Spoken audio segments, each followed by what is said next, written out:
on KBLA Talk 1580. Sure, you know what's up. Hey, I am D.L. Hughley, host of the D.L. Hughley Afternoon Show, heard weekdays from 2 to 4, exclusively on KBLA Talk 1580. I promise to make you think a little, but laugh a whole lot more. So tune in to the D.L. Hughley Afternoon Show, 2 to 4, only on KBLA Talk 1580.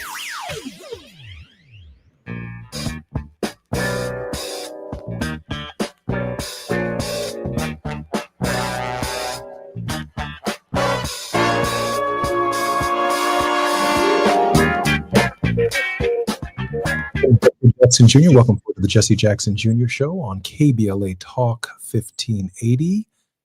This is Monday with Ernest Krim. Ernest, welcome forward to the Jesse Jackson Jr. Show.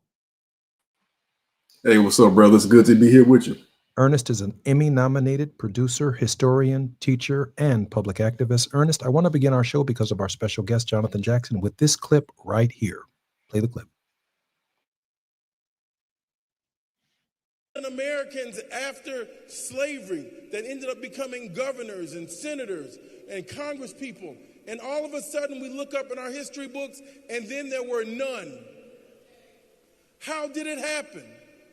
It happened because they started disenfranchising our community piece by piece, by 1,000 cuts. You can go vote, but you can't take the stairs and the elevator's broken. This is what happened to Daddy King when he tried to go to the courthouse in Stockbridge, Georgia to vote. They started coming up with these games, and pretty soon, all of the black members of the Congress were gone. We oftentimes hear of Hiram Revels being in the Congress and the Senate and other things. But you don't know who the first African American was to be elected into Congress. It's not the first African American to be seated in the Congress. There was an African American congressman in Louisiana who won but never got seated. They changed the rules. Now why are we going to Washington on this Wednesday? Because of the Supreme Court case, Louisiana versus Callis. It has everything to do with majority-minority districts. Let me say it another way. It has everything to do with maximum representation of minorities. It has everything to do with congressionally carving out districts that proportionally represent African Americans. When you hear the Supreme Court taking on this case of Louisiana versus Callis, they're signaling that the Voting Rights Act is in jeopardy. So when you ask what was the trigger for the state of Texas removing those African American seats and starting the redistricting process, those simply aren't lines on a map. That has to deal with our votes, which has to deal with our voice in the Congress. Now what they're going to do is rehear this case again, because after Congressman Cleo Fields won the first time, there was a gentleman in Louisiana named Ku Klux Klansman David Dukes. He challenged that seat. It went all the way to the United States Supreme Court. They rewrote the district and the law, and then Congressman Fields, after they changed the district, had to leave the Congress. Now he came back to the Congress, to the 119th Congress, and he's my colleague. He got sworn in on January 3rd. He fought back, and every time we fight back, we win. By March, a case was filed by some disgruntled Caucasians again that says you are using race as a consideration in creating a congressional district. The Supreme Court has taken up this case. They're fighting it again, called Louisiana versus Callis. And because we know, just like in Plessy versus Ferguson, the Supreme Court does not make any narrow decisions. After that law was changed in Plessy versus Ferguson, they ended up creating the black codes, and they created a black school and a white school, a black library and a white library. They created a black graveyard and a white graveyard. Come on. They created a black side of town and a white side of town. That was because of the laws of the Supreme Court in Plessy v. Ferguson. Now, here we are.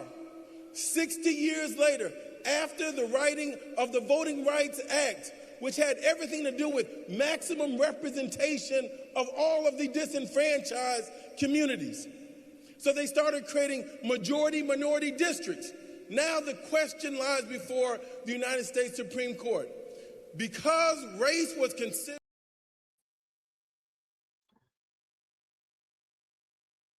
I'm Jesse Jackson Jr. Welcome forward to the Jesse Jackson Jr. Show. In the first hour, our very guest after the break will be Jonathan Jackson, the distinguished gentleman of the 1st Congressional District of Illinois. And he gave a very powerful speech at the Rainbow Push Coalition this past weekend, sounding the alarm bell for the Voting Rights Act of 1965. In a real sense, after the Plessy versus Ferguson decision, the nation then entered Jim Crow, until the Brown versus the Board of Education decision overturned the Plessy versus Ferguson decision in 1896. And because Congress had not implemented by law the second part of the 15th Amendment, and the Congress, it reads, shall have the power to implement this article by appropriate legislation. Congress, after the 15th Amendment, never got around to the idea of a Voting Rights Act. Brown versus the Board of Education laid the foundation. The death of Emmett Till, Rosa Parks sitting down on that bus, Martin Luther King Jr. coming to her rescue, Jimmy Lee Jackson seeking to protect his mother, who was trying to save the life of James Orange that night in Marion, Alabama, ultimately led to the Selma to Montgomery campaign in Montgomery, Alabama. During that period, Viola Liuzzo lost her life shuttling African Americans back and forth between Selma and Montgomery. Some who walked the entire distance needed to get back to their place of origin. She was pulled over by police officers, called a nigger lover, and they blew her brains out at point blank range. Shortly thereafter, Reverend James Reeb, a Unitarian minister, a white minister, had been marching with African Americans and people of good conscience and goodwill for the right to vote. The summer was so hot that summer that by midsummer, Lyndon Johnson went right before the Congress of the United States, and he said that there are turning points in American history, in world history. So it was at Lexington, so it was at Concord, and last night it was in Selma, Alabama.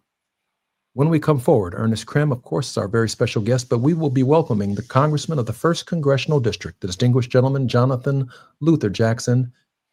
We will discuss his legacy of activism and why he is sounding the alarm bell from the Congress of the United States and the fight that is before us. I'm Jesse Jackson Jr. on KBLA Talk 1580. More when we come forward with the distinguished gentleman from Illinois, Congressman Jonathan Jackson.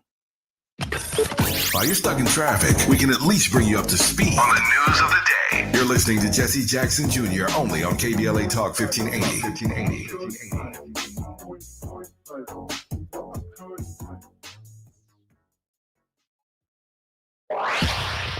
Follow the leader. KBLA Talk 1580. Follow the leader. If you're not following KBLA Talk 1580 on all of our socials, then you're missing out. Download our app and find us on Facebook, Twitter, Instagram, YouTube, and on the web at KBLA 1580. That's right. Again, you can find all of our socials at KBLA 1580. We've got a lot to talk about. By the way, if you miss any of our weekday shows in real time, you can always catch up by checking out the podcast of your favorite shows at your leisure. At KBLA Talk 1580, we've got your black. Got your black. Follow the leader. Follow the leader. Follow the leader. Follow the leader. Follow the leader.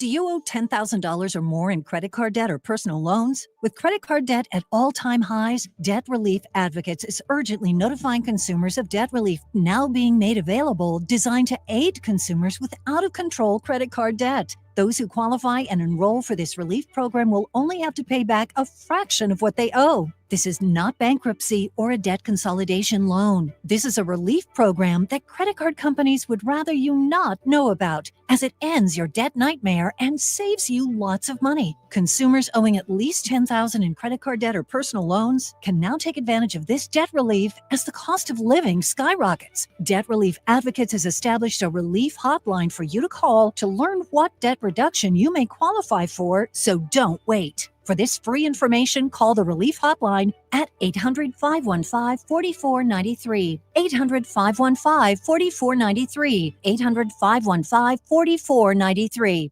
Hey, KBLA 1580 delegation, your health matters to us. We know that information is power, especially when it comes to prevention and treatment. That's why we're proud to introduce the brand new KBLA Health and Wellness Hub. This online space is built just for you, connecting our community to trusted health resources, culturally relevant care, and even access to diverse clinical trials and emerging therapies. Whether you're looking for information on common conditions, mental health support, or just want to stay on top of your wellness journey, we got you. And the best part, it's all on our website at KBLA1580.com. Accessible, empowering, community-focused. So just go to KBLA1580.com and click on the Health and Wellness Hub icon, because knowledge is power and your health is everything. At KBLA Talk 1580, we've got your black.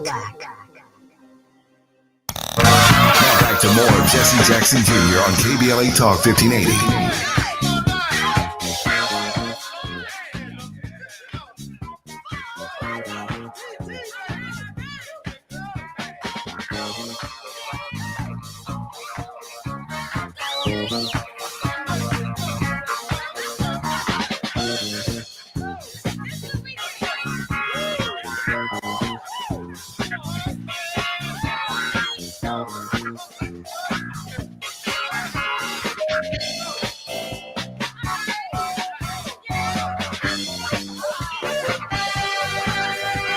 I'm Jesse Jackson Jr. Welcome forward to the Jesse Jackson Jr. Show on KBLA Talk 1580. Download the podcast. You can also see us live on YouTube, but we're also live in Los Angeles, California. Congressman Jonathan Jackson represents Illinois' 1st Congressional District with a legacy rooted in activism and achievement. He is my brother, born to civil rights leaders, Reverend Jesse Jackson and Jacqueline Jackson. He inherited a profound commitment to justice and has translated that heritage into decades of impactful work for marginalized and underserved communities. Congressman Jackson is also, as I've stated already, the brother of yours truly. Congressman Jackson serves on 2 House committees. As a member of the Agricultural Committee, he introduced the JUST Act to enhance civil rights accountability and enforcement in the Department of Agriculture. He also introduced amendments and spoken loudly about the importance of supplemental nutrition assistance programs. On the House Committee on Foreign Affairs, Congressman Jackson has led a bipartisan effort to sanction the Houthi rebels through the Sanction Sea Pirates Act. Jonathan Jackson, welcome forward to the Jesse Jackson Jr. Show.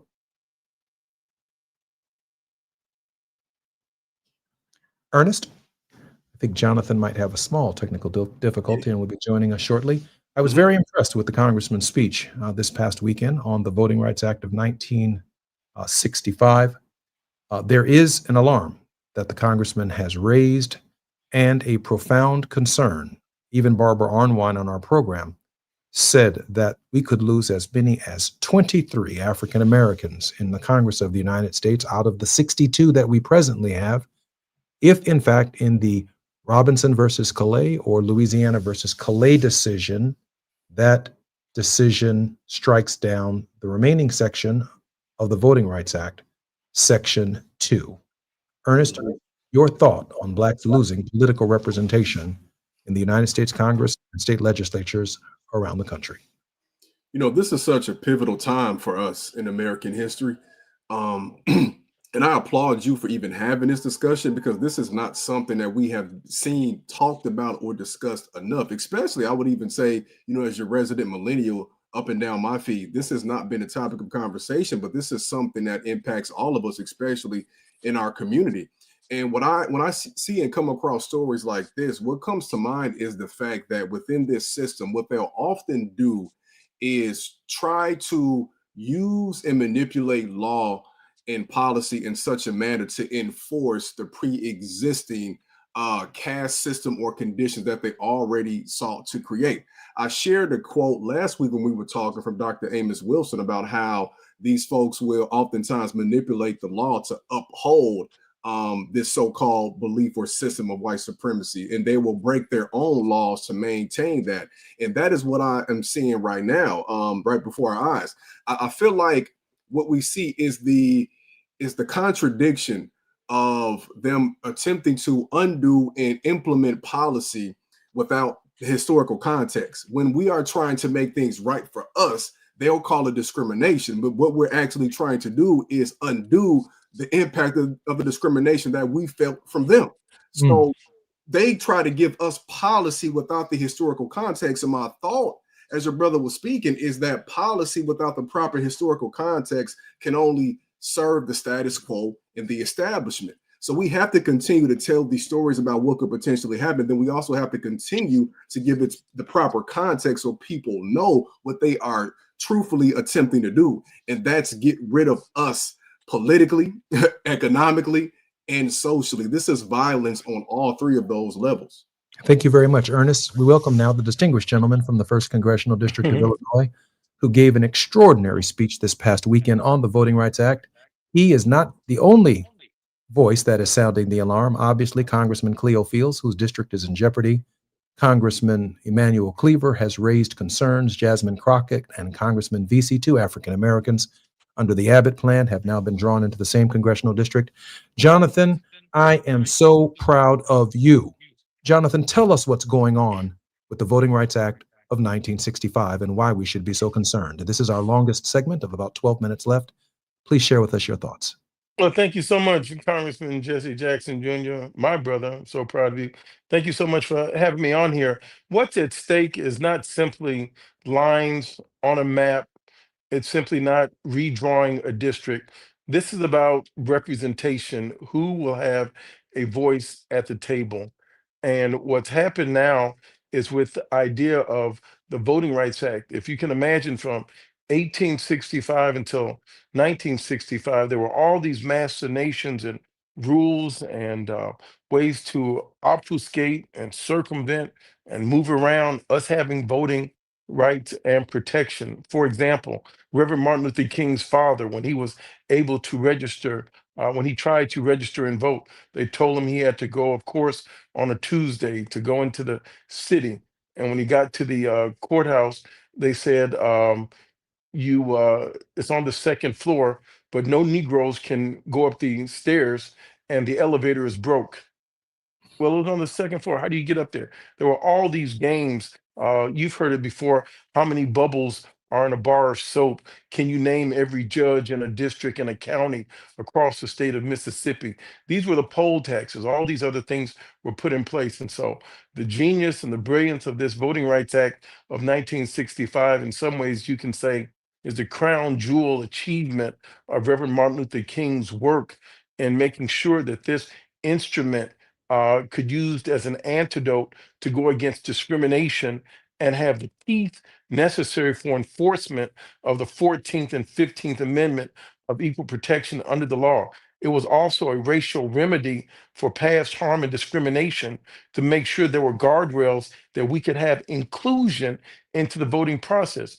Well, what does it look like when you don't have it? Then they can say, if you have a state, for example, like Mississippi, that has 40% plus African Americans, and out of 5 districts, only one African American. If you have a state like Louisiana that has better than 40%, they say 30 some, but it's clearly more than 40% African Americans in the state of Louisiana, where they have 6 districts that you only have one. Well, when you use the Section 2 section, talking about majority minority districts, a black districts that would reflect the amount of black voices, black population in that city, then you can have this as a tool. That's what's at the heart of the voting rights. In the last 60 years, from 1965 until today, the right wing has never been happy with this. They've consistently fought against it. Say it another way, I'm 50 years of age. The Voting Rights Act is now 60 years of age. I'm the first generation of African Americans born with equal rights. My daughter now has fewer rights than I've had my entire life. That's why what's on what's on the Supreme Court docket for this coming Wednesday, starting at 9 a.m. for the second part of the hearing. They took this case up in March of this year.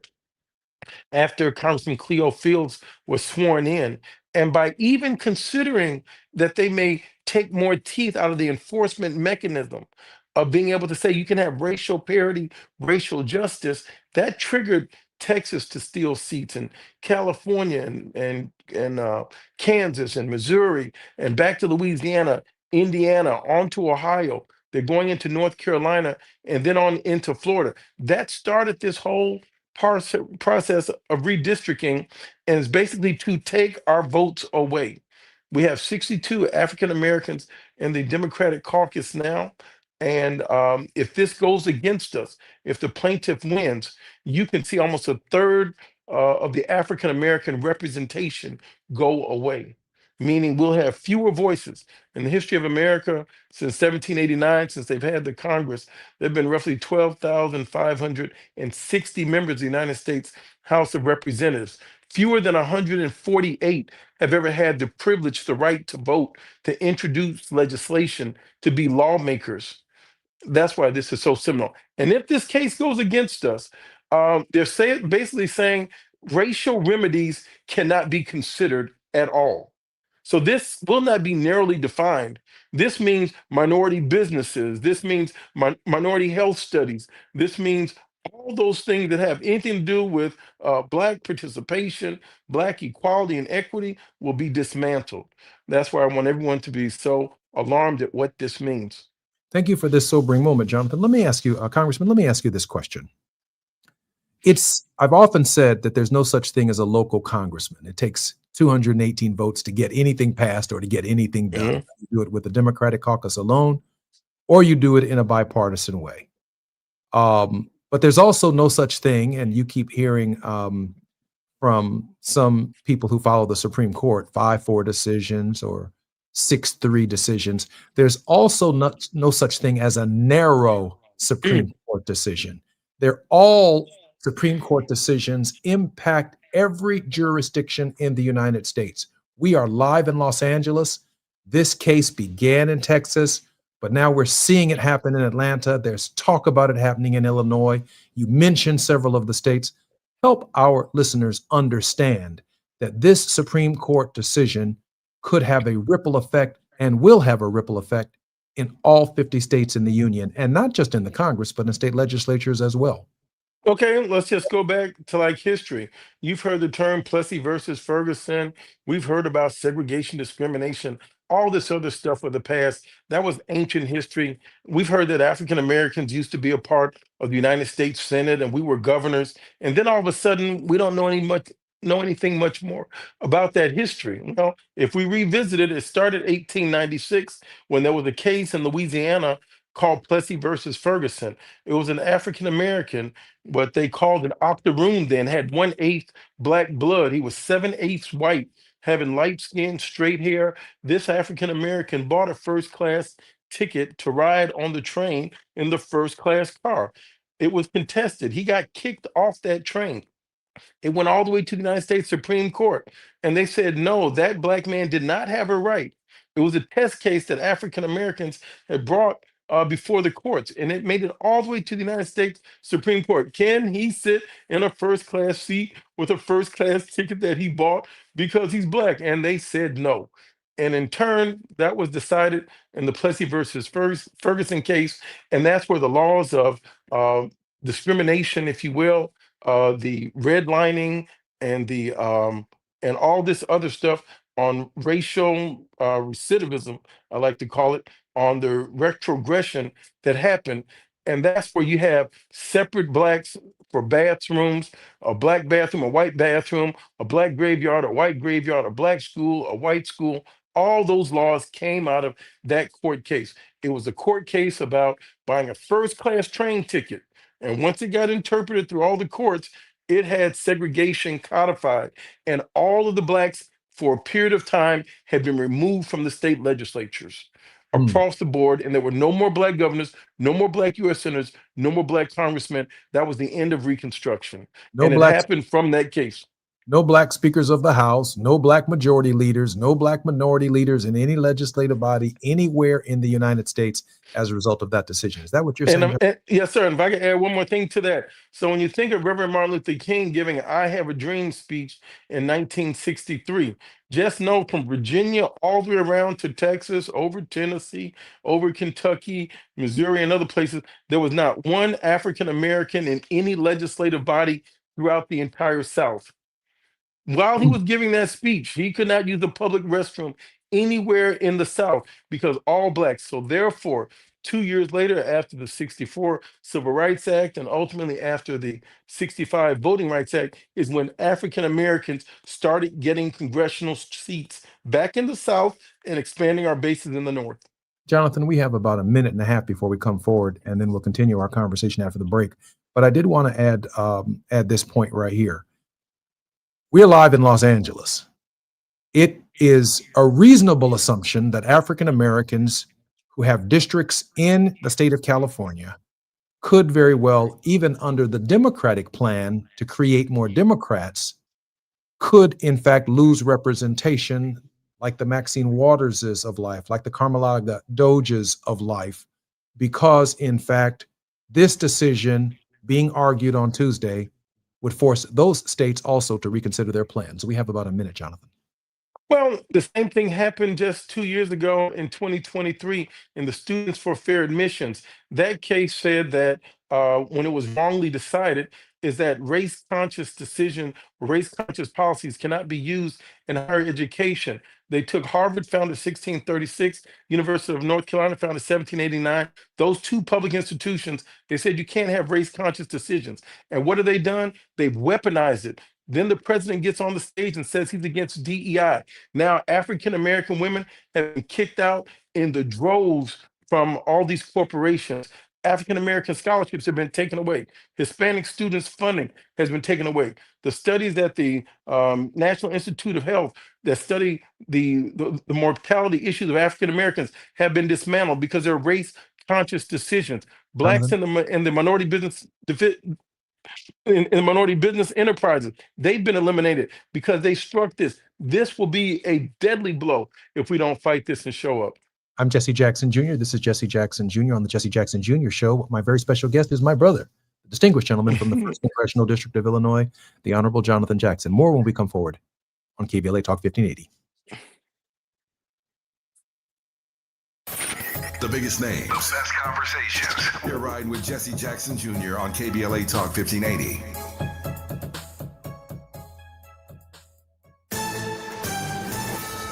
I'm Amber Payton with BIN News Now. Healthcare remains a key hurdle for Democrats as the shutdown drags on. Black House Minority Leader Hakeem Jeffries says it's hurting millions. My friends on the other side of the aisle, they seem to believe that healthcare is an extraneous issue. We don't believe it's an extraneous issue. It's a central issue. This is the wealthiest country in the history of the world. The Trump administration has begun laying off thousands of federal workers, mostly from Treasury and Health and Human Services. The Arthur M. Blank Family Foundation is giving $50 million to Atlanta's HBCUs, Clark Atlanta, Morehouse, Morris Brown, and Spelman, to help nearly 10,000 students graduate amid federal funding cuts. And Pharrell Williams returned home to Virginia Beach to launch his new Virginia apparel line, celebrating his love for the state. Fans lined up at a pop-up shop to meet him and buy his Adidas Adistar jellyfish shoes priced at $300 and already sold out online. Get BIN News Now on demand 24/7 on the iHeartRadio app. Right now, there are young people across the world facing a tough choice: continue their dream of education or drop out to help their family put food on the table. You can help change their future in a single moment. See how far your support can go at unbound.org. Is this the time? This is the KBLA Sports Minute with Ray Richardson. It was a good day Sunday for both of LA's NFL teams. The Chargers and Rams got a road win. Both teams are 4-2. The Chargers came from behind in the final minute to beat Miami 29-27. Cameron Dicker kicked a 33-yard field goal with 5 seconds left to win it. The Rams took advantage of a sluggish Baltimore offense without Lamar Jackson and coasted to a 17-3 win. The Rams defense shut out Baltimore after the first quarter. The Dodgers are in Milwaukee tonight for Game 1 of the National League Championship Series. First pitch at 5 o'clock. USC is back in the top 25 college football rankings after their 31-13 win over Michigan on Saturday. The 5-1 Trojans are ranked 20th. Top 5 teams in this week's poll: Ohio State, Miami, Tavis Smiley's Indiana Hoosiers, Texas A&M, and Mississippi. Indiana is number 3 in the country after their win at number 7 Oregon on Saturday. It's the highest ranking in the history of Indiana football. No debates, no speculation, just the info you need. That's your KBLA Sports Minute. I'm Ray Richardson on KBLA Talk 1580.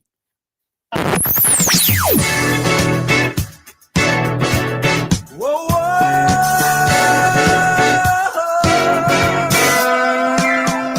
This is KBLA Talk 1580. Talk radio. That's music to your ears.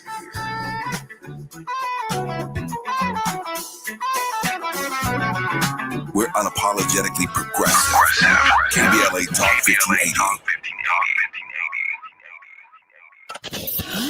We've got a lot to talk about.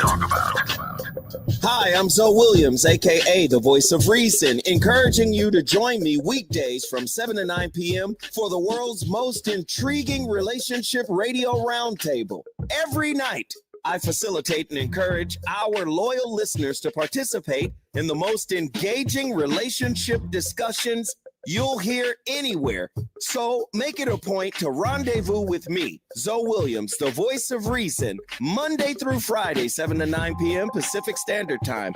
Trust me, your relationships will never be the same. The VOR is on fire tonight. Unapologetically progressive. KBLA Talk 1580. We've got your black. Donald Trump has all but declared war on California, sending in the National Guard, blocking disaster relief, and cutting funds to our colleges. And now, he and Texas Republicans are trying to rig the next election by stealing congressional seats from black voters in states like Texas. They want to rig these elections, and they want the power that gerrymandering provides. Seriously, look it up. But Prop 50 is how we fight back. It gives Californians the power to fight fire with fire and beat Trump at his own game. Prop 50 creates temporary emergency congressional maps that level the playing field and protect the power of black votes. Not just in California, but across the country. Your vote matters, and the whole country is counting on California to lead. So use your vote to protect our power, our history, and our future. Vote yes on Prop 50 by November 4th. Ad paid for by Yes on 50, the Election Rigging Response Act, Governor Newsom's Ballot Measure Committee, Ad Committee's top funders, HMP for Prop 50, and Fund for Policy Reform. You're listening to Jesse Jackson Jr. on KBLA Talk 1580.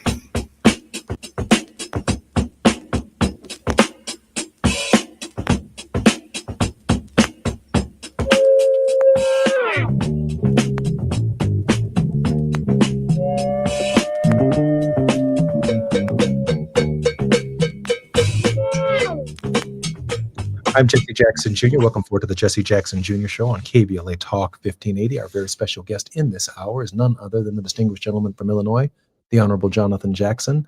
On Mondays, Ernest Krim III is our weekly guest host of What's Love Got to Do With It? Community, Common Unity. Joins us in the first hour with Congressman Jackson. Ernest is an Emmy-nominated producer, public teacher, anti-racist educator, and hate crime victor who uses Black historical narratives to empower and educate through a culturally equitable lens. Ernest Quim, Jonathan Jackson, welcome forward to the Jesse Jackson Jr. Show. Thanks again for having me, brother. Well, thank you. Hey, Ernest, I didn't know that was you. I'm very familiar with your work. Keep it up, young man. Thank you so much. I appreciate that. Ernest, I couldn't see on this little screen. Ernest, you have a question of the congressman. Yes, first off, thank you for your service, Congressman Jackson. One question I would say is, how do we illuminate the fact that politically many of the basis for law is in consideration of white folks being the standard, right? So when we attempt to enforce legislation that provides equity, it's viewed as if we are discriminating against them, right? When in fact, we are attempting to allow ourselves an equitable opportunity. How is there a way politically to illuminate that fact that they have been viewed as the standard and status quo? Because when they want to get rid of race conscious anything, it's so that they can continue to enrich what they are already doing. This is the question that perplexes me. uh, when we are seeking justice, and this administration and this court has taken a sharp U-turn. When you look at the 14th and 15th Amendment, fighting for equal protection, the anti-Ku Klux Klan Act, fighting for the right to vote, all white men passed that law. They knew they were wrong. When they created the 1890s historically black colleges, all white men passed those laws. There were a few blacks in the Congress because they knew they were wrong. They had to deal with racial remedy. When they passed the 1965 Voting Rights Act, the majority of whites, because they knew they were wrong. And it's like, here's how we can live in a multicultural, pluralistic society. Here's how we can live in a composite nation and go forward. Now, after the Supreme Court came out with the Students for Fair Admission, they've turned the tides around 180 degrees. And they're saying by having a racial remedy, you're discriminating against whites. That's what Secretary of Defense Pete Hegseth is saying. He's saying that Ketanji Brown Jackson, Justice, and Joy Reid, and First Lady Michelle Obama, and Honorable Sheila Jackson Lee, he said, in the spirit of Charlie Kirk, they took white people's slots at Harvard. These women were qualified and added to the cultural richness and diversity of the student body. And for Pete Hegseth, the Secretary of Defense, to say our unity is diversity, he says that's a sham and it's the stupidest thing he's ever heard. No, he's a sham, and he's the most obnoxious person I've ever seen on like a stage. Like, so we're trying to. Sometimes it baffles me. We're asking for simply for progress, to have guardrails from the minority population that's been discriminated against historically, and they've turned that narrative around. We're going to need you, Ernest, to help us illuminate that this travesty. Jonathan, Yeah. Congressman, let me ask you this question. We know that during First Reconstruction, 1865 to 1896, that there were challenges. 16 African Americans were elected to the Congress, 2 to the United States Senate. And then there was this intermittent period from 1896 until Brown versus the Board of Education called Jim Crow. It was a very, very violent period in American history, as there was no longer federal protection in the states, and the 50 states got to handle racial issues the way they wanted to. A lot of measures, a lot of propositions, a lot of discrimination, a lot of segregation. Y'all live on this side of town, we live on that side of town. And then, of course, with the Brown versus the Board of Education decision, the beginning of Second Reconstruction, Dr. King enters that space, right, between from Rosa Parks to his untimely death. But he really defined the modern era.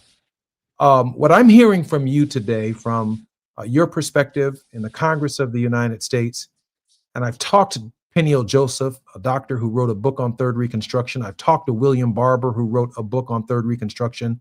But I keep sounding in my own little voice the way that I can.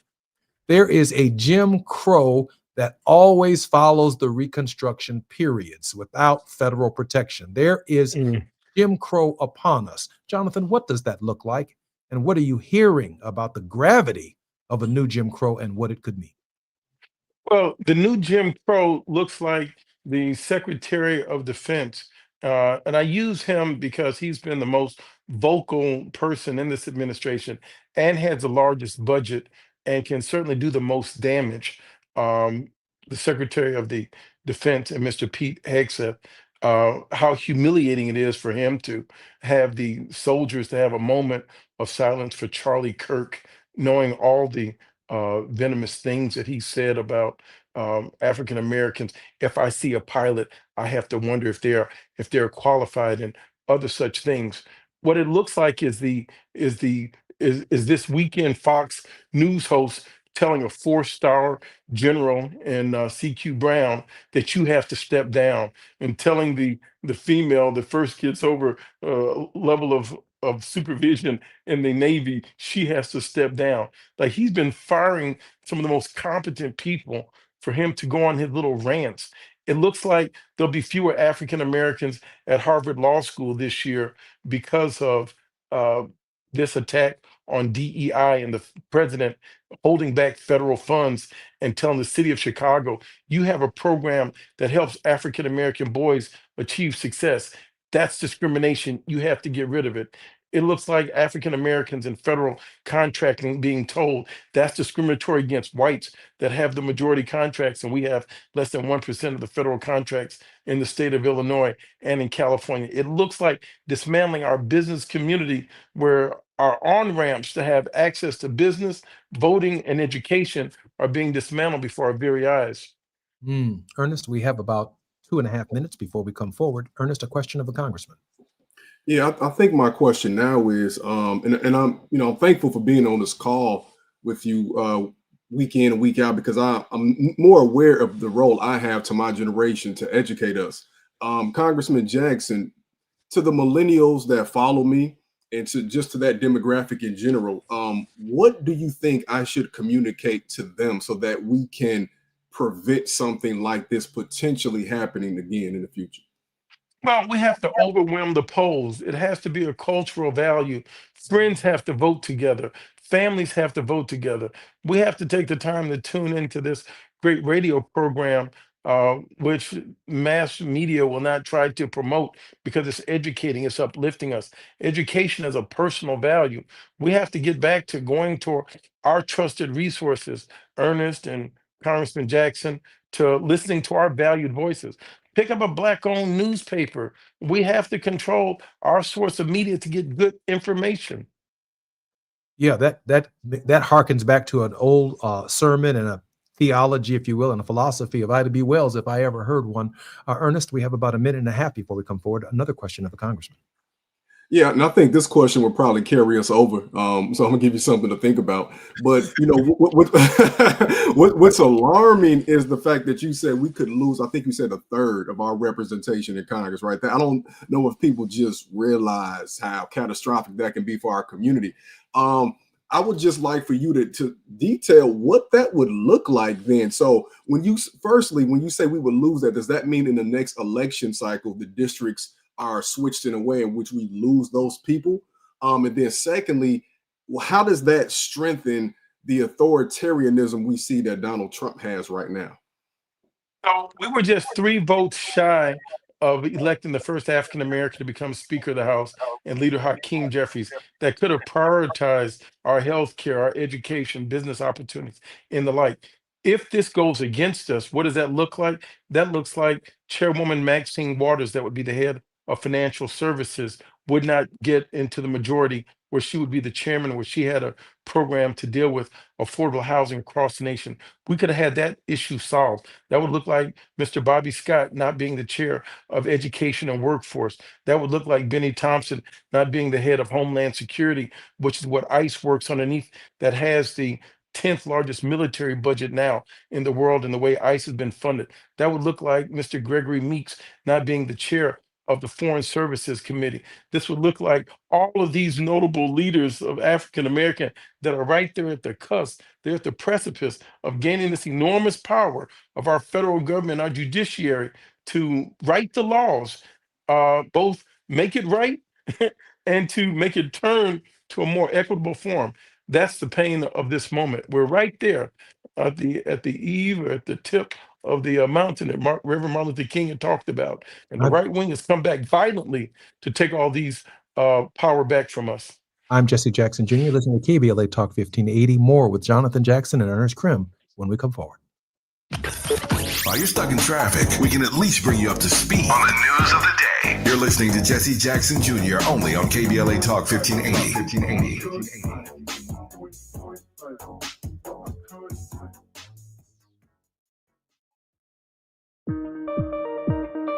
JP Morgan Chase offers tips for the local business owners in 2025. Small business landscape is ever changing, and the Los Angeles market is no exception.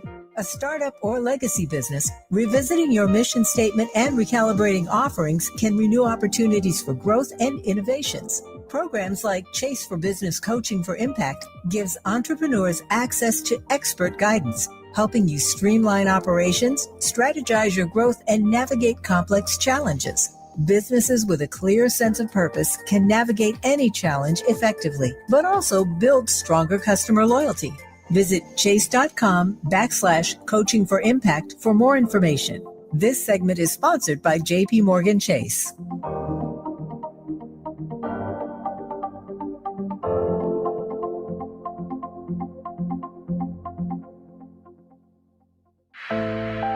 Open enrollment is your opportunity to choose a plan that connects you to Providence's comprehensive healthcare network. Choose a plan that includes Providence and gain access to a dedicated team of highly trained primary care physicians and specialists. From nationally recognized doctors and hospitals, Providence ensures quality care is always within reach. When you choose Providence, you choose after-hours care through our nurse advice line, urgent care, or virtual express care. You choose 24/7 access through the Providence mobile app to message providers, request prescription refills, schedule appointments, check lab results, and more. This open enrollment, prioritize your well-being with the peace of mind that comes from choosing a provider that values excellence and compassionate care. Don't just choose a plan. Choose a plan dedicated to health equity and community engagement. Choose a plan that believes health is a human right. Choose a plan that delivers exceptional care and cares about your community. Choose a plan that offers Providence. Visit chooseprovidence.org to learn more. KBLA Talk 1580. We've got a lot to talk about. KBLA Talk 1580, connecting you with services and solutions. If you need help getting your resume in order, finding job training, or landing a job, we've got 3 great options for you. First, the City of Los Angeles has WorkSource centers across the area offering free job support. The California Workforce Development Board can help you with everything from GED prep to vocational training at no cost to you. On the federal level, the Department of Labor's American Job Centers offer a full range of services for job seekers and businesses alike. Visit careeronestop.org, or for more info, just call California's Help Center or visit cwdb.ca.gov or call 916-657-1440. For the City of Los Angeles programs, go to ewd.lacity.gov or call 213-744-7300. All these services are free to help you get your next job. This is a community call to action from KBLA Talk 1580. My mom has decided to learn to paint, and she's good. My dad's now into creative cuisine, and I've already put on 6 pounds. Learning new things comes with age. My mom, she started forgetting my name and what we're talking about. Forgetting well-known things doesn't. Memory loss may be a sign of Alzheimer's disease. Early detection gives you and your loved one time to plan for the future. Learn the warning signs of Alzheimer's at 10signs.org. Brought to you by the Alzheimer's Association and the Ad Council. Nearly 7 million Americans aged 65 and older are living with Alzheimer's disease, or AD. But did you know that Black adults aged 65 and older are twice as likely as white adults to develop AD? You may be able to reduce your risk by managing conditions like diabetes and high blood pressure, being physically active, eating healthy, and exercising your mind. To learn more about AD, the importance of early diagnosis and intervention, and a potential treatment option, visit treatalzearly.com. That's treatalzearly.com. This message is brought to you by AZI. Now back to more of Jesse Jackson Jr. on KBLA Talk 1580.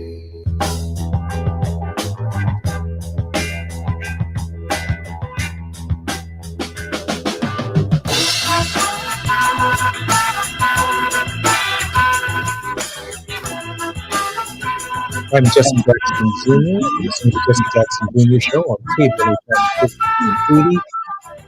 Congressman Jonathan Jackson, the distinguished gentleman from the great state of Illinois who represents the 1st Congressional District, also worked across the aisle to strengthen cooperation on critical minerals with the Democratic Republic of the Congo via the Bipartisan Bridge to DRC Act.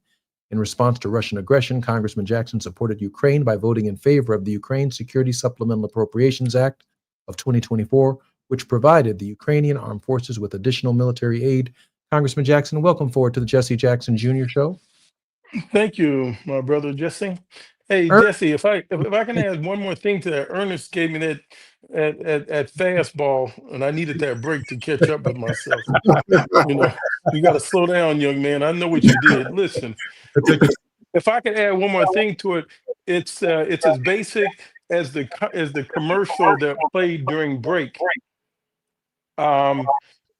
There are people that put on the expo for today's Black women that sponsors have pulled back their money because they can't be affiliated with an organization that says Black women because that's racial.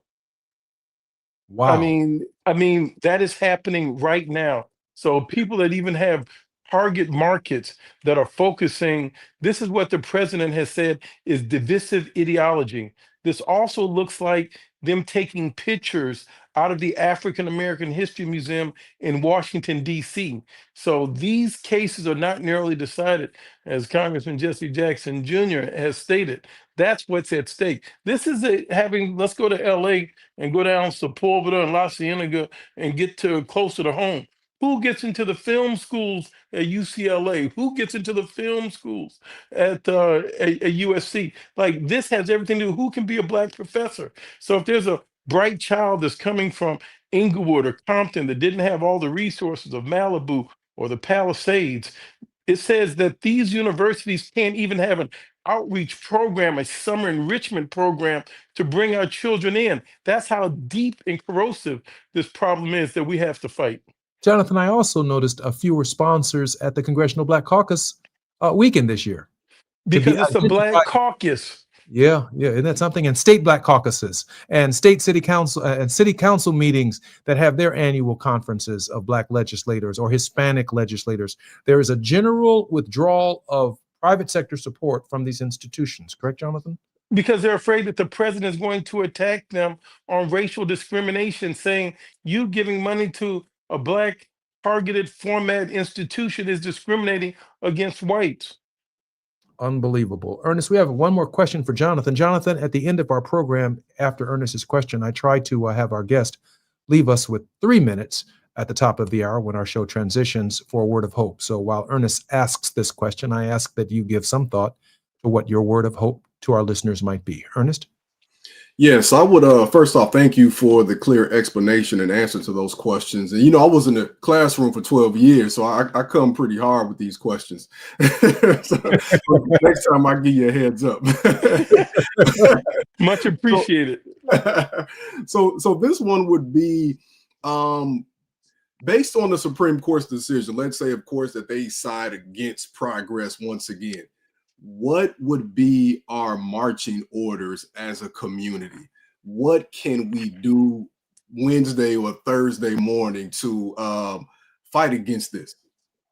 So what will happen is they will hear this oral argument. They heard the argument in March of this year. It was not decided in this last session, June, July. They're going to, it's back on the docket come the 15th of October. It's not going to be promulgated, made public, published until maybe November or December. So it should come out in a relatively short period since they've already had the argument. We have to overwhelm the polls. I mean, it has to be the cool thing to be registered and to vote. And don't go for the okey doke on Trump said this, he said that. Don't look at his lips, look at his hips. Look at what he signs. Look at what he does. Don't go for all that and this and start all the fighting in between us. That's not it. Walk the campuses of UCLA, walk the campuses of Berkeley, walk the campus of USC.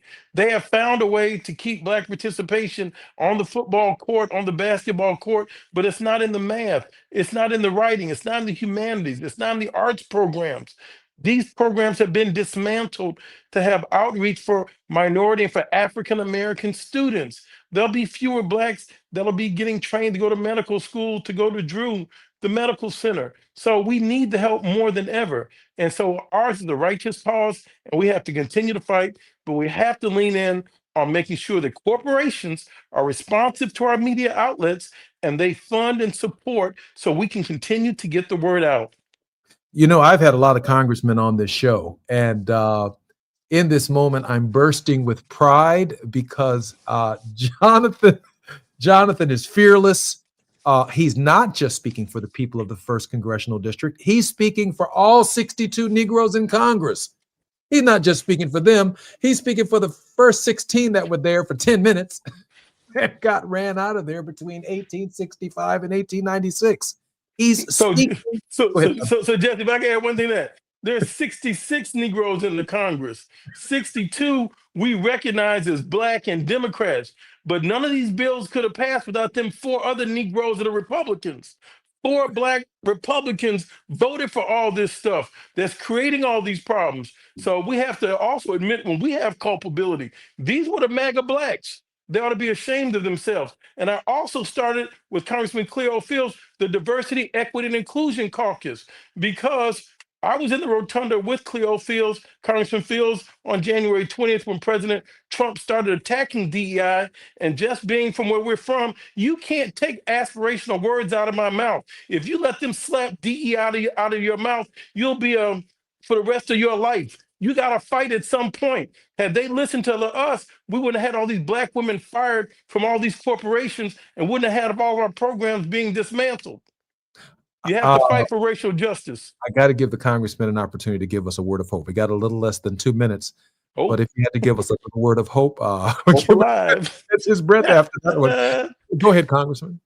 Listen here, I stay full of hope. I'm extremely optimistic. We are on the right side of history. We were born and made and fashioned for this fight, and we are so much more capable, able to fight this fight than any previous generation. We got the means to do this by way of television, by way of the internet, by way of radio.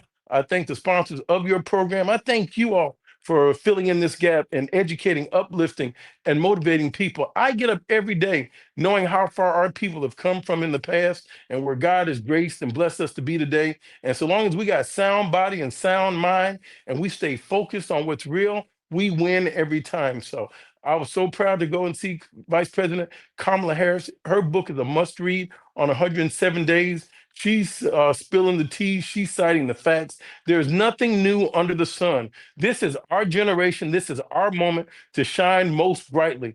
And for the same people that aren't reared up and geared up and willing to fight against these oppressors today, they're the same ones that wouldn't have marched with Reverend Martin Luther King. They're the same ones that wouldn't have marched with Frederick Douglass. So for those that have the gusto, the internal fortitude to fight back, I am so excited to be alive. And this week, go to a No Kings rally. Show up, show out. We do this non-violently, and we're going to raise our voices and be proud. I'm proud to be an American, and I'm going to make this country work for me. I'm proud of you, Jonathan. This is the distinguished gentleman from the 1st Congressional District of Illinois. He is my brother, Jonathan Jackson. And you're my brother and my leader. Well, I feel a little more secure today. And I'm going to leave you with that old Negro song. I feel no ways tired. Oh, you about to be famous with that viral moment. I'm Jesse Jackson Jr. You're listening to the Jesse Jackson Jr. Show. Our very special Thank you, Ernest. None other Junior. than the distinguished gentleman from Illinois, Jonathan Jackson, and our regular contributor, Ernest Krim. More on KBLA Talk 1580 when we come forward. KBLA 1580 Santa Monica. I'm Amber Payton with BIN News Now. Healthcare remains a key hurdle for Democrats as the shutdown drags on. Black House Minority Leader Hakeem Jeffries says it's hurting millions. My friends on the other side of the aisle, they seem to believe that healthcare is an extraneous issue. We don't believe it's an extraneous issue. It's a central issue. This is the wealthiest country in the history of the world. The Trump administration has begun laying off thousands of federal workers, mostly from Treasury and Health and Human Services. The Arthur M. Blank Family Foundation is giving $50 million to Atlanta's HBCUs, Clark Atlanta, Morehouse, Morris Brown, and Spelman, to help nearly 10,000 students graduate amid federal funding cuts. And Pharrell Williams returned home to Virginia Beach to launch his new Virginia apparel line, celebrating his love for the state. Fans lined up at a pop-up shop to meet him and buy his Adidas Adistar jellyfish shoes priced at $300 and already sold out online. Get BIN News Now on demand 24/7 on the iHeartRadio app. Right now, there are young people across the world facing a tough choice: continue their dream of education or drop out to help their family put food on the table. You can help change their future in a single moment. See how far your support can go at unbound.org. This is the KBLA Sports Minute with Ray Richardson. When Penn State fired Coach James Franklin on Sunday, the move reduced the number of black head coaches in Division I college football to 15. That's only 10% of the 134 Division I programs around the country. In this week's top 25 rankings, only one of the 25 schools has a black head coach. Number 13, Notre Dame, is led by Marcus Freeman, who's in his fourth season at Notre Dame. Freeman led Notre Dame to last year's national championship game. UCLA played a role in Franklin's dismissal. The Bruins pulled off the upset of the year in college football when they beat Penn State on October 4th. The Bruins are part of Penn State's 3-game losing streak. Jackson State moved up to number 13 in this week's Division I AA poll. 5-1 Jackson State is the only HBCU team in the 1AA top 25. The next game for Jackson State is Saturday, October 25th in Las Vegas against Grambling. No debates, no speculation, just the info you need. That's your KBLA Sports Minute. I'm Ray Richardson on KBLA Talk 1580. Hello, KBLA delegation. Tavis Smiley here. On Saturday, October 25th, LA Trade Tech becomes the epicenter of ideas that matter. The Left Coast Forum is bringing together voices that challenge, inspire, and illuminate with keynote presentations from people like noted economist Richard Wolff, the man who breaks down capitalism in ways that make sense to working folk like you and me, and Dr. Cornel West will be there, the brilliant philosopher and activist who never stops fighting for justice and speaking truth to power and to the powerless for that matter. So this isn't just another conference. This is where ideas get tested, where the conversations that shape our future begin.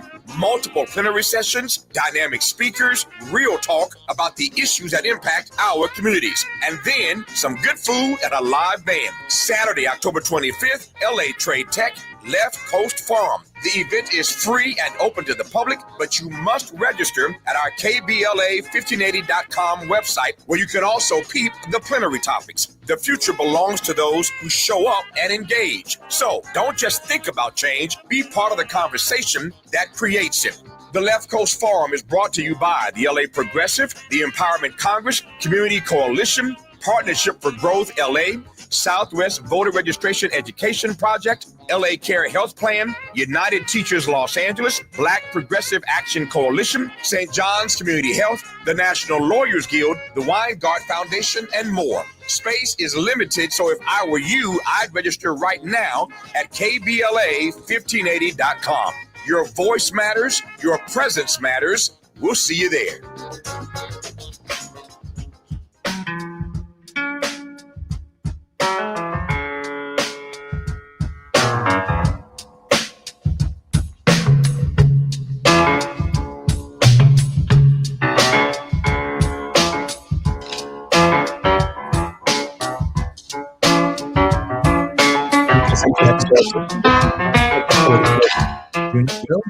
On KBLA Talk 1580. This is Moving Mountain Mondays, and Teresa Horde Owens, who is normally with us in this hour, is not with us in this hour. The president and general minister of the Disciples of Christ Church, and her extraordinary leadership has major, serious church business to attend to today, but she did not leave us disabled. She left us very abled with Reverend Edward Eddie Anderson, who's a passionate civil rights activist and ordained minister with degrees from Morehouse College and Claremont School of Theology. Reverend Anderson was born on an Air Force base. Currently, he serves as the historic McCarty Memorial Christian Church located in West Adams neighborhood of Los Angeles. Reverend Anderson, effectively known as Pastor Eddie, is a regional organizer for LA Voice, PICO, advocate for Black Lives Matter, co-founder of Clergy for Black Lives, a convener and former co-chair of the New Poor People's Campaign in California, led nationally by Reverend William Barber II, and was a Bethany and Preston Taylor Fellow. Reverend Anderson, welcome forward to the Jesse Jackson Jr. Show. Good evening. Good to meet you, Congressman Jackson. Reverend Anderson, you witnessed a proud moment for me and a historic moment for me. I'm speaking to my brother in the Congress of the United States, who has been sounding an alarm bell. Now, don't get me wrong. There are other members of Congress who are literally fighting to save their congressional districts, consistent with the Voting Rights Act of 1965. But I've not heard a voice clearer. While people are fighting for their districts and fighting for the Voting Rights Act and fighting for Black people, they're also fighting for themselves. That's true too. That comes with the territory. But I heard Jonathan today not fighting for himself, but laying out a clear case of just how broad any Supreme Court decision is and just some of the institutions that it can impact. Your initial thoughts, Reverend Anderson, on the Jonathan Jackson interview. I was very inspired. I often tell folks in Los Angeles that our moral memory is our hope and our courage. And what I heard Congressman Jonathan Jackson articulate so clearly was our moral memory. Like where have we come from and where are we going together and what's at stake? And oftentimes, especially since history has been whitewashed and now they've taken Black studies and real conversations on civil rights out of schools, we don't learn that history as much. I know with the youth that I work with in Los Angeles, they don't know anything about any of that. And so his I guess, motivation and declaration that we need to do something, as he says, not with our lips, but with our hips, is very, very important to us in this season, especially in a state like California and in a city like Los Angeles. You know, Reverend Anderson, in this moment, I'm thinking about the role historically of Black leadership being that moral voice. And in Jonathan, you know, he's not a minister. He's got his MBA from Kellogg School of Business, but he's a minister of sorts. I've always seen, even though I have a degree in theology, the role of, I've seen Congress as a ministry. It's no different a pulpit than being in a pulpit on Sunday morning. But today I really got a clear message from the pastor, if you will, of the Congressional Black Caucus. And my pride comes from knowing that he sees the whole country and not just the space that he represents. Therefore, an ability to offer a moral clarity in this critical moment. Your thoughts on that? We have about a minute and a half before we come forward. I agree. I mean, I would say one of the things that I was listening to your brother speak was it took me back to when I was a chapel assistant at Morehouse College, King chapel assistant. And not with Dean Carter. Not with Dean Carter. Dean Carter's that's my mentor. And one of the speakers that he had come in, we had all of the your father and many others come and visit us. But one of the folks I remember most poignantly is the Reverend Joseph Lowry, who told us to be chaplains of the common good. And I think what your brother demonstrated as what does it mean to be a chaplain of the common good. You may not be ordained in this particular vocation of ministry, but all of us have a ministry because ministry is purpose and purpose is God-given and it's based upon faith and how you move. And so that's what I think your brother exemplified for all of us today as he gave us the whole spectrum of where we're coming from and what's at stake now. I mean, the grocery list of items that are being devastated by this administration. You think that when he laid out the Plessy-Homer case in 1896, that the case was about transportation, but it affected, Jonathan said, every facet of American life, from buses to water fountains to Black colleges to contracting to where a Negro can sit, to where a Negro can ride, to what school they can attend. One Supreme Court decision, the principle, not the facts of the case, the principle of the case are so extraordinary that if the Voting Rights Act is struck down, particularly Section 2 of the Voting Rights Act, the signal will be so broad and so profound that we may, as a people, be in a second Jim Crow. When we come forward, more with Reverend Anderson on the Jesse Jackson Jr. Show on KBLA Talk 1580. It's afternoon drive time with Jesse Jackson Jr. Only on KBLA Talk 1580.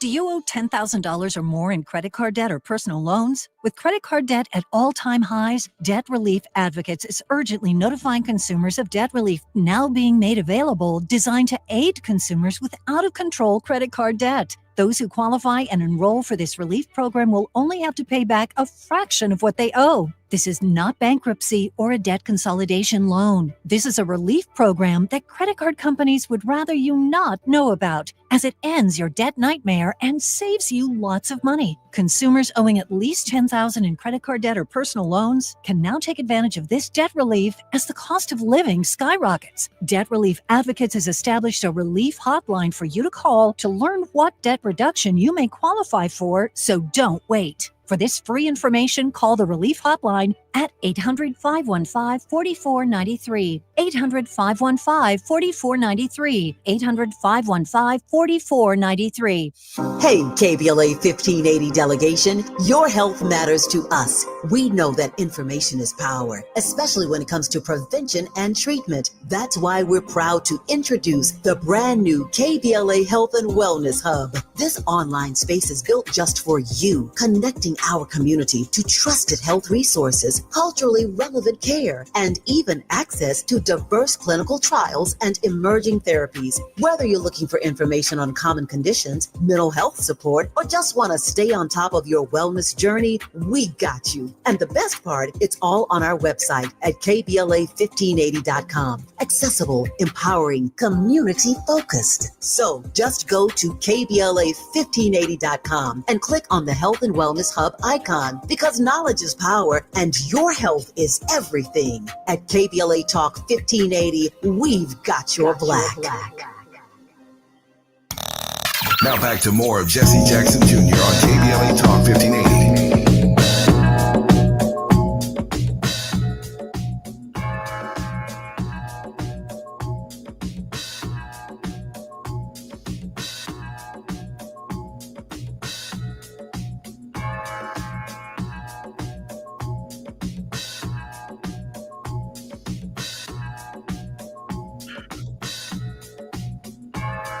Reverend Edward Anderson is our guest on the Jesse Jackson Jr. Show on KBLA Talk 1580. Reverend Anderson has served as a movement and thought leader for many of the local and statewide reforms around transformative justice and has been jailed for justice at least 4 times. My father actually brags about the number of times he went to jail. You're young enough to compete with a Guinness Book of World Record on going to jail. Reverend Anderson served as commissioner for the Los Angeles Redistricting Commission between 20 and 2021 and is on the board of the ARD, advisory body of Los Angeles County, and the Black People Experiencing Homelessness Committee for LAHSA and LA County. Reverend Anderson, welcome forward to the Jesse Jackson Jr. Show. Thank you for having me. Listen, I want to take a little deviation from something the congressman said in the previous hour that I do think matters, and maybe you can offer us some spiritual insight into the problem. He corrected me. He said that there are 62 blacks in Congress, and there are 4 other Negroes in Congress who could have stopped it. Yeah. One of them is from South Carolina. I know this. But it just seems that come on, Reverend. No.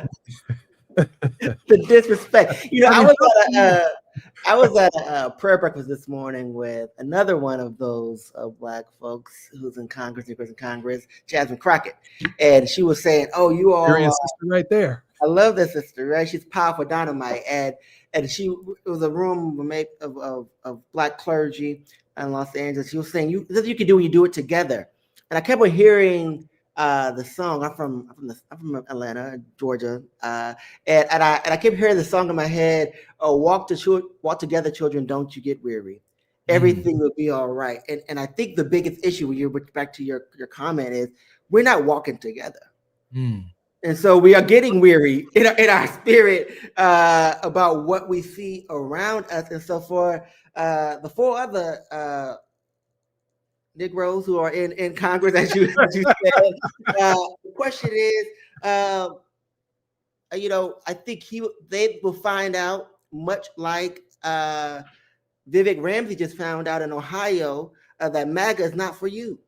That you are on the menu. You're not at the table. You're not actually making decisions. They'll find out, like a lot of our citizen brothers just found out in the Trump administration who were there, serving in the Library of Congress, serving in the Treasury, that this is not for you. You'll find out, as Charlie Kirk often said, and his memorial looked more like a WrestleMania concert to me, that this is not about you. This is about whiteness. This is about white Christian nationalism, and you're not included. You're not included. And so I don't know what experiences they had growing up in life, but I do believe that If you search long and hard in history, if you go back to the plantations in which your ancestors found themselves, especially the ones from South Carolina and the ones from Florida, my people are Geechee. So if you go back to those plantations, you realize that there's some strange and evil wickedness, and it's getting inside of you, and you'll never be good enough. So my son, Pastor Anderson, is a Morehouse man. He graduates in May. I'm very proud of that. Jonathan and I both attended North Carolina A&T State University, and those of you who could not get into A&T end up everywhere else. You're probably excited about North Carolina A&T, but we're the Greensboro 4. We're February 1st. We're Woolworth. We're Jesse Jackson. We're Ronald McNair. We have a very proud legacy at A&T State University that we're particularly proud of. But I do want to say this. I want to go with you for a moment to the Exodus story, because I've got liberal Jewish friends. Mm-hmm. I've got conservative Jewish friends. I've got Democratic Jewish friends. I've got Republican Jewish friends. I even have some MAGA Jewish friends. Mm-hmm. But whatever perspective they come from, they are united around a common history of Moses, let my people go, the idea of a promised land, and it serves as the foundation that is even greater than their liberalness, their conservativeness, the political parties they find themselves in. When you attack one Jewish person anywhere on earth, all Jewish people come together because the history itself is at the foundation of their faith.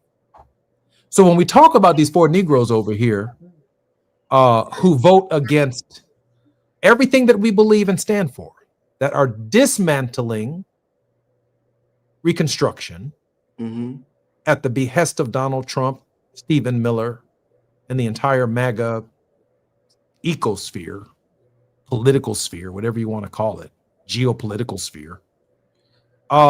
It speaks more to me about, one, their spirituality. And as a Morehouse man, I can't help but think about Benjamin Mays and Howard Thurman and Dr. King and the context of the brilliance that came from Morehouse that helped frame our Christology in the direction of liberation. And you have to imagine that these 4 African Americans find no comfort at all in the Black theological experience or religious tradition or that which saw us over bridges over troubled waters. They are just as happy clapping and dancing in front of Joel Osteen as anyone else we've ever met, or the Graham family, or anybody else, because in their minds, deep down in their minds, in my opinion, this is my opinion, I'm probably going to get in trouble for it, Jesus of Nazareth did not look like them, and he did not look like us. They see something different in their core. And in their core, there is a fundamental problem. Pastor? Yeah, the Howard Thurman, since you brought him up, talks about the hounds of hell. And one of those hounds of hell is the hound of deception. And the risky part of deception is that you actually believe it as your reality. But you can't grow up Black in this country. And what is most interesting to me is that these Black folks that are a part of MAGA and the Republican Party are from the South. So you can't grow up with physical markers of when your back was against the wall.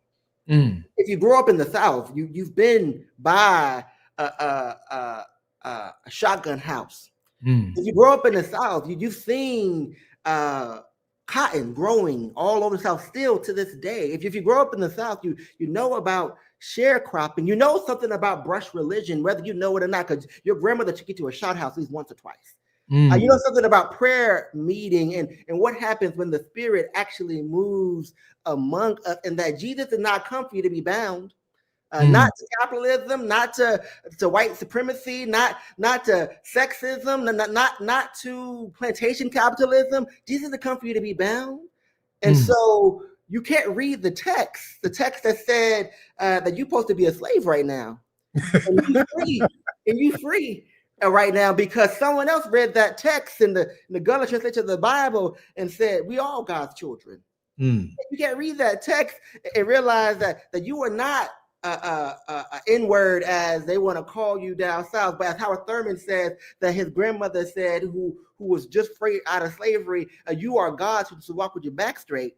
So I wonder what is their level of deception, and then how much despair do you have to buy into, and what tears do you cry late at night by yourself when no one else is around, when you realize you're not really fully a part of what is going on, that you don't relate to their narrative, you don't have their story. We got to walk together, children, not get weary.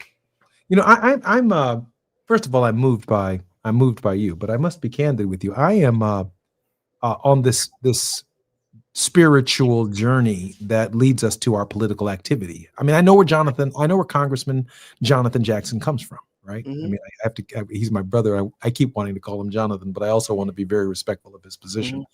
You know, I know where the congressman's coming from, right? I know Reverend Clay Evans. I know the religious influences. I know what he read. He sent me, even while I was in prison, Strength to Love by Martin Luther King Jr. and these 12 very, very moving sermons underlying much of the theology of Martin Luther King Jr. And it brought comfort in even confinement for me. And I'm wondering, you know, what has influenced their faith that results in their actions to love these people more than they do their own. I mean, I am struggling with what I know where my faith and my love, as Tavis Smiley says, of Black people comes from, right? And I back it up on Black Jesus. I back it up with Black disciples. I mean, I know people, Howard Thurman, people whose backs are against the wall and have been oppressed. I mean, how can you be a grown-ass man and not reflect upon what your mama went through, what your daddy went through, the discrimination that you have felt yourself? You are somehow bigger and better than that, and you don't even authentically tell the stories of how white folks have treated you. Come on, Reverend. Yeah. Something's wrong with them at the level of their faith. Yeah, it's spiritual poverty. In my reflection, that you have bought in so much into the white Christian nationalism agenda, which is not based upon a Jesus of the Bible. It is based upon a Jesus of your own image, which makes you comfort in your oppression. As Carter G. Woodson said, that if you can break down the integrity, if you break down the dignity of a man, he says in his seminal work, Mr. Kitchen of a Negro, he says, you don't have to tell them to go to the back door. They will go and make one themselves.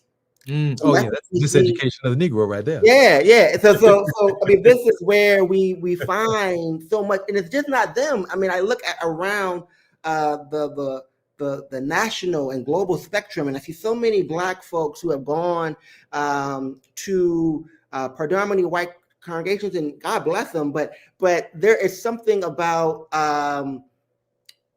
not hearing your story reflected, not hearing your experience respected, not hearing a Jesus that is a wheel in the middle of the wheel.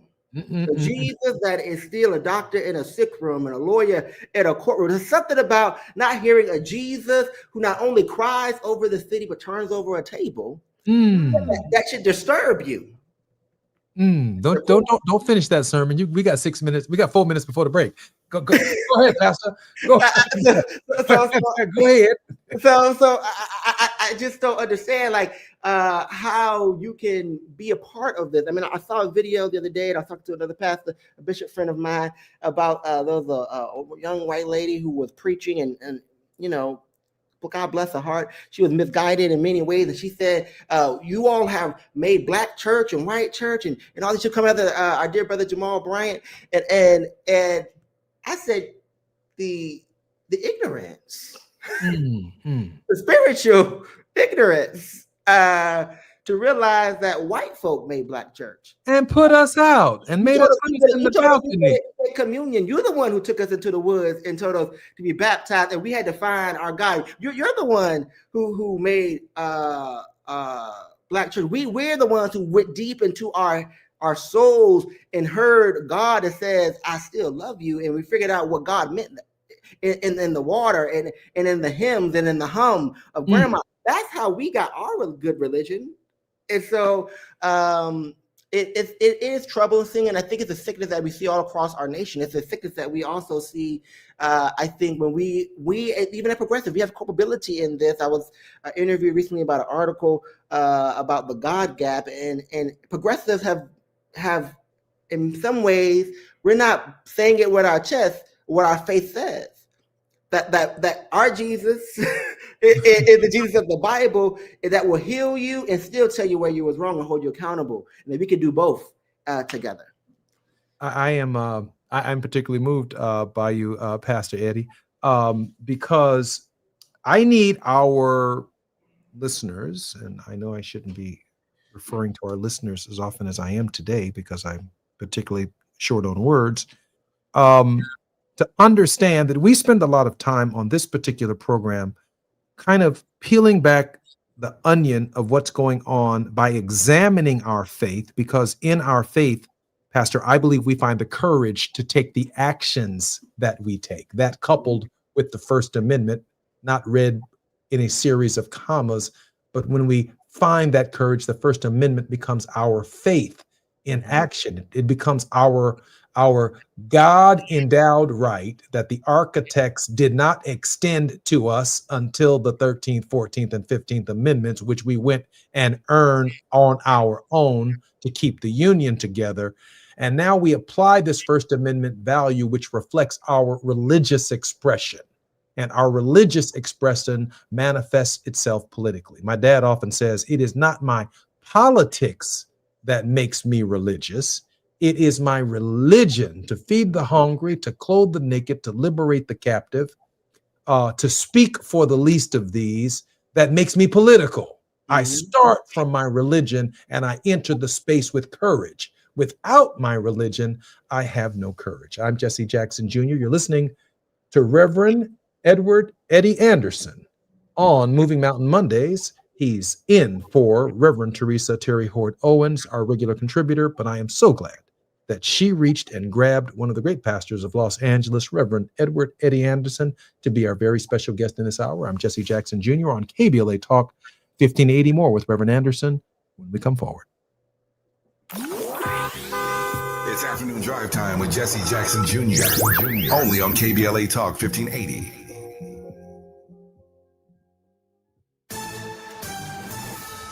I'm Amber Payton with BIN News Now. St. Petersburg, Florida City Council has sent a proposal for alternate city flags to committee.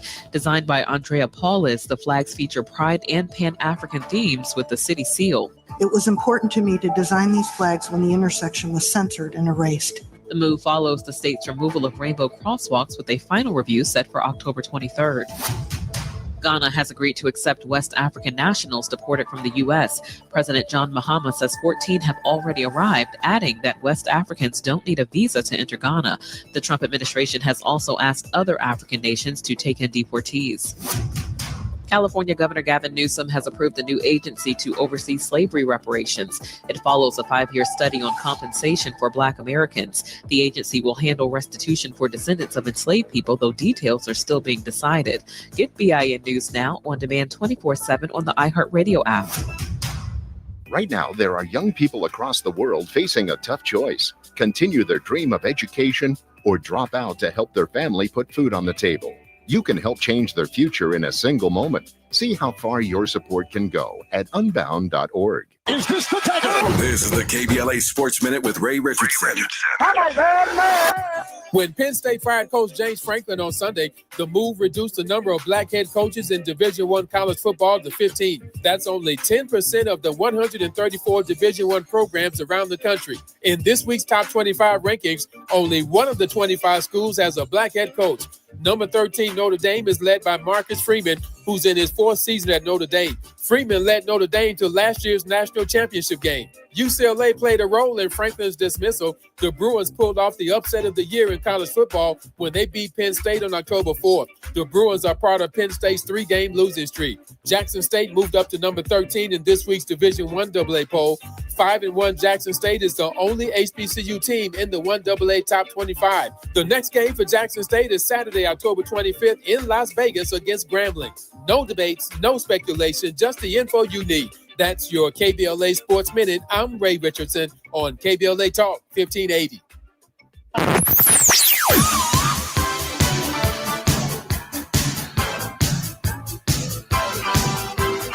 This is KBLA Talk 1580. Talk radio. That's music to your ears. We're unapologetically progressive. KBLA Talk 1580. Hello, KBLA delegation. Tavis Smiley here. On Saturday, October 25th, LA Trade Tech becomes the epicenter of ideas that matter. The Left Coast Forum is bringing together voices that challenge, inspire, and illuminate, with keynote presentations from people like noted economist Richard Wolff, the man who breaks down capitalism in ways that make sense to working folk like you and me, and Dr. Cornel West will be there, the brilliant philosopher and activist who never stops fighting for justice and speaking truth to power and to the powerless, for that matter. So this isn't just another conference. This is where ideas get tested, where the conversations that shape our future begin. Multiple plenary sessions, dynamic speakers, real talk about the issues that impact our communities, and then some good food and a live band. Saturday, October 25th, LA Trade Tech, Left Coast Forum. The event is free and open to the public, but you must register at our KBLA1580.com website, where you can also peep the plenary topics. The future belongs to those who show up and engage. So don't just think about change, be part of the conversation that creates it. The Left Coast Forum is brought to you by the LA Progressive, the Empowerment Congress, Community Coalition, Partnership for Growth LA, Southwest Voter Registration Education Project, LA Care Health Plan, United Teachers Los Angeles, Black Progressive Action Coalition, St. John's Community Health, the National Lawyers Guild, the Weingart Foundation, and more. Space is limited, so if I were you, I'd register right now at KBLA1580.com. Your voice matters, your presence matters. We'll see you there.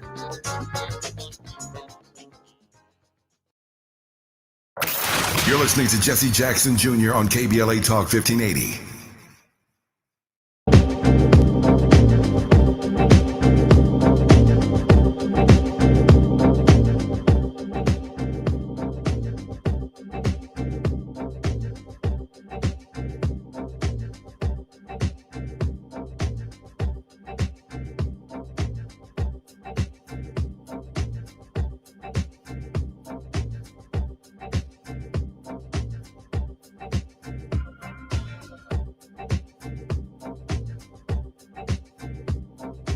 I'm Jesse Jackson Jr., listening to the Jesse Jackson Jr. Show on KBLA Talk 1580. Our very special guest in this hour is Reverend Edward Eddie Anderson, a passionate civil rights activist, ordained minister with degrees from Morehouse College and Claremont School of Theology. You know what, Pastor Anderson, welcome forward to the Jesse Jackson Jr. Show. Thank you for having me. I'm enjoying it. You know, let me just take this moment to say that the caliber of men that Morehouse College produces, on average, I'll give you guys a lot of love and credit. There is a clarity that emerges from Morehouse men that resounds through the generations. Before I ask you a more philosophical question, how about a tribute to your college? I'm so grateful for Morehouse College. It's the greatest decision I ever made in my life. It really shapes, as we used to say when I was there, Renaissance men who understand their moral and social responsibility, as well as what does it mean to pay it forward, to really be well balanced in all areas of life. And I have to think, we mentioned his name earlier, that the Reverend Dr. Dean Lawrence Edward Carter at Morehouse College, who is retiring this year from the Martin Luther King Jr. International Chapel, will have to go down as one of the greatest mentors and shapers of the Morehouse philosophy around what does it mean to be as he would say, a moral cosmopolitan, someone who understands what does it mean to not only pray with your lips, but also with your deeds. And so I'm grateful for him for being the redwood that's given us all energy and enough shade and light to grow. I think about Jamal Bryant. I think about Otis Moss III. I think about your leadership and just generation after generation. I think about the pastor at Fellowship Baptist Church. I mean, Morehouse. Reggie. Yeah. I mean, y'all just keep throwing them at us, man, throwing them at us. And it's the next generation that makes me feel older. I'm like, oh, you must have went to Morehouse.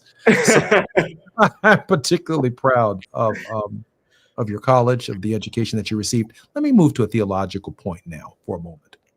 What does it mean for us as a people when Rome, the empire, sends its well-funded, massive infrastructure, army,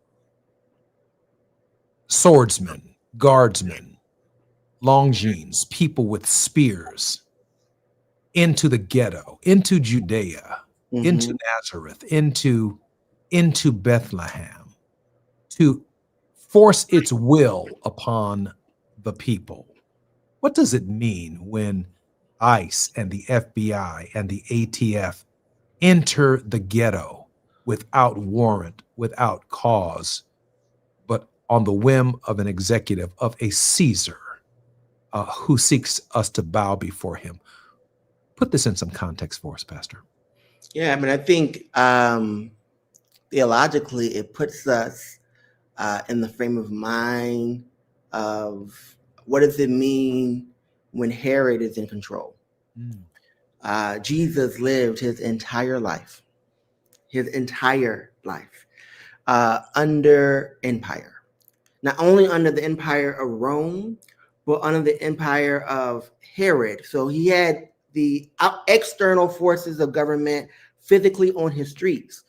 And then he had Herod there who was willing to persecute his own and betray his own in order to curry favor with the empire. And that's what I think is the fifth Negro. That's the fifth Negro in Congress. That's the question. Who's been voting against us? That's the question that Rome, current modern day Rome, the American government, when ICE showed up on the streets of Los Angeles, and when I helped lead a delegation of clergy to be a human wall. It was a multiracial, multi-faith delegation, mainly Christians, Jews, and Muslims, and Sikhs. And I led a delegation, and to see your own police officers, which I'm Black Lives Matter though, but to see your own police officers with their batons and horses,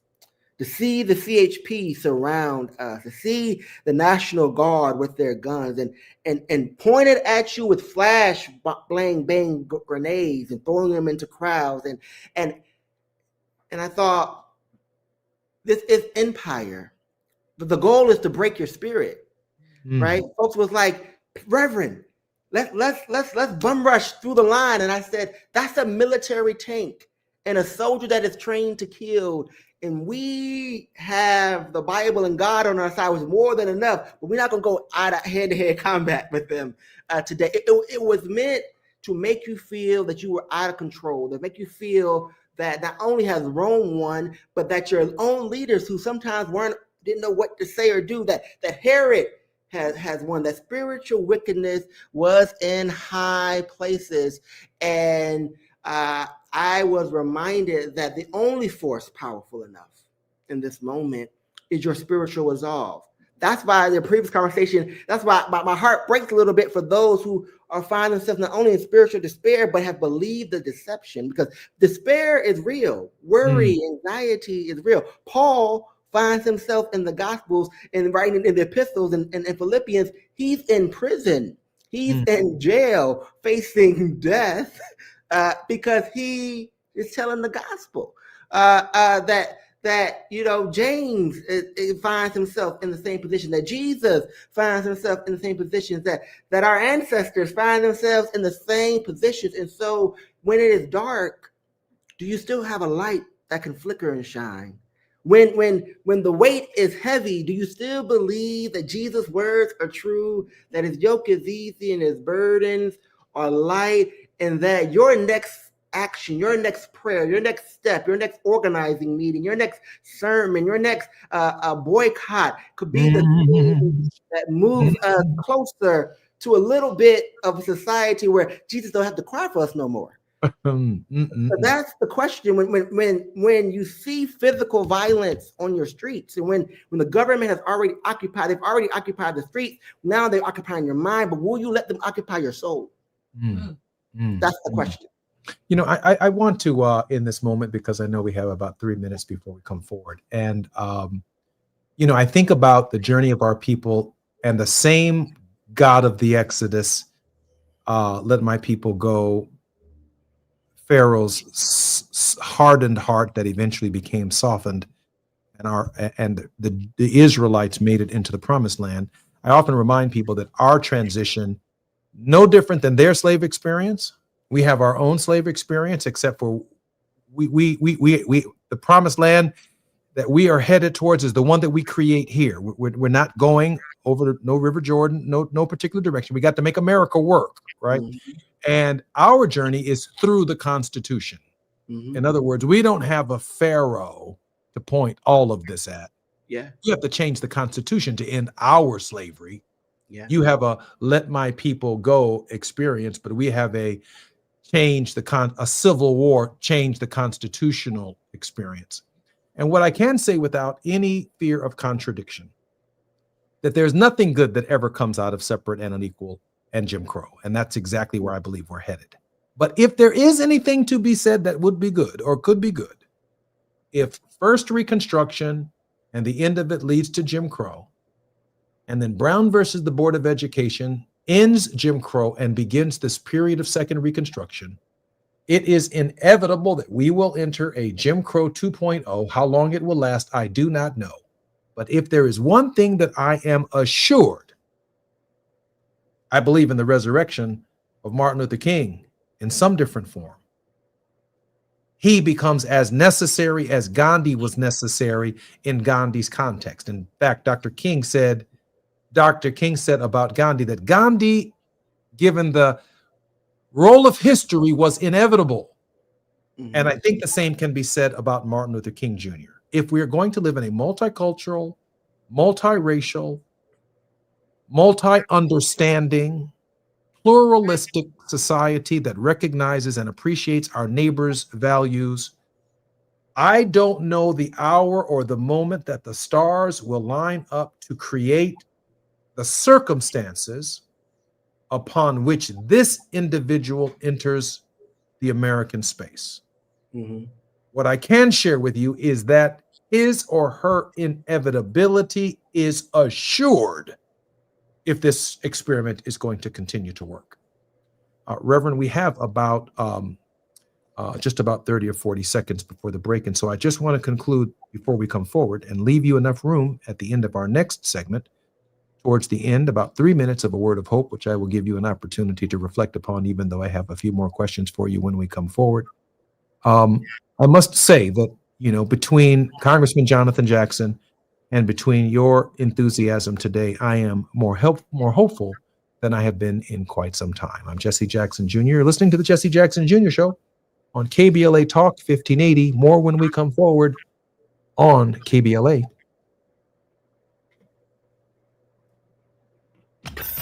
While you're stuck in traffic, we can at least bring you up to speed on the news of the day. You're listening to Jesse Jackson Jr. only on KBLA Talk 1580.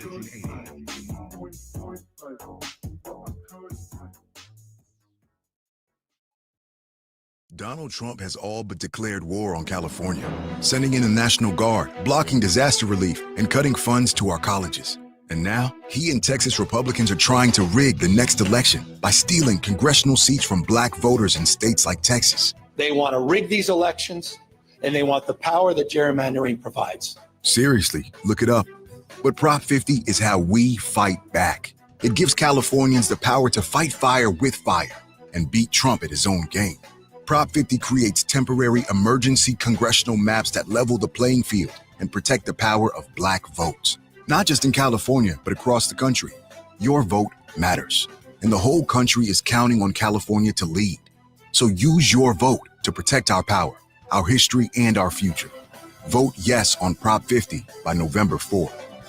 Ad paid for by Yes on 50, the Election Rigging Response Act, Governor Newsom's Ballot Measure Committee, Ad Committee's top funders, HMP for Prop 50, and Fund for Policy Reform. September is World Alzheimer's Month, a time to shine a light on a public health crisis that hits Black families hardest. 1 in 5 Black adults ages 70 and older is living with Alzheimer's disease, or AD, and it's not a normal part of aging. Early signs like repeating questions, missed appointments, even trouble handling bills might seem small, but they matter. The good news? There are treatment options available that may slow AD when diagnosed early. Don't wait. Visit treatalzearly.com. That's treatalzearly.com to learn more. This message is brought to you by AZI. At Charmin, we heard you shouldn't talk about going to the bathroom in public, so we decided to sing about it. Charmin Ultra Strong. You can use less, better than the rest. Charmin Ultra Strong. Your booty past the clean test. Salmon weave texture, it's the best. Study up, teach a lesson on fresh. Your booty past the clean test. Yes, sir. Charmin Ultra Strong. Charmin Ultra Strong with diamond weave texture cleans better than the leading one-ply brand, so you can use less. Enjoy the go with Charmin. Small businesses are the heart of America. But you don't have to go it alone. As the nation's largest nonprofit resource of expert business mentoring, SCORE has helped millions of entrepreneurs build their businesses for free. Get the connections, education, and guidance you need with SCORE. We're ready to help. Find a mentor today at score.org.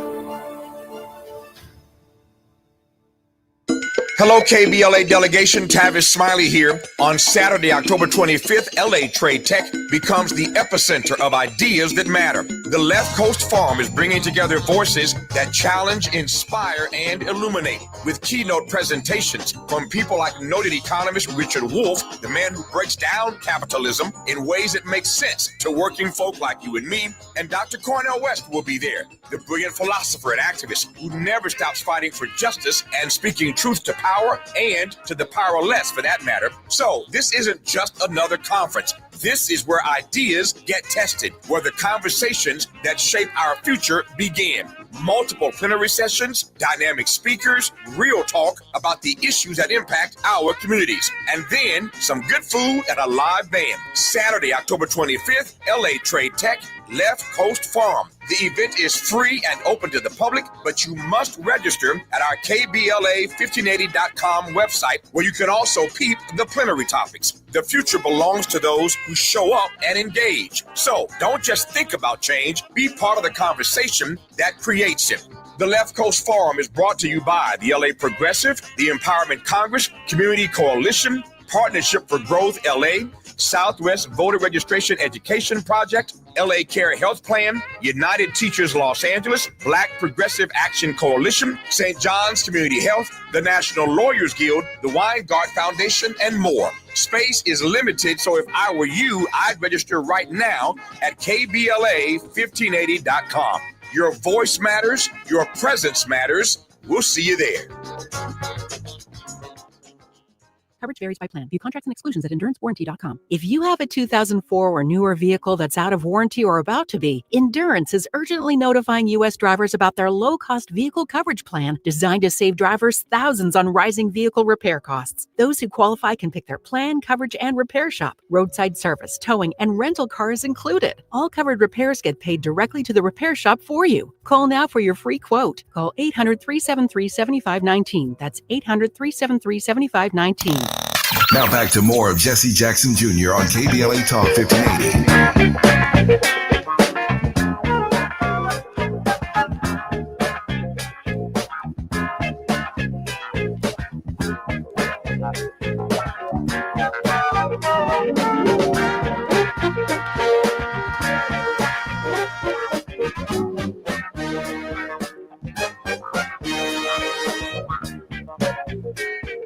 Jesse Jackson Jr. Welcome forward to the Jesse Jackson Jr. Show on KBLA Talk 1580. Our very special guest in this hour is Reverend Eddie Anderson, Reverend Edward Eddie Anderson. He sought out leader within his church denomination and served on every level of the church, including the latest appointment of the General Ethics Commission of the denomination.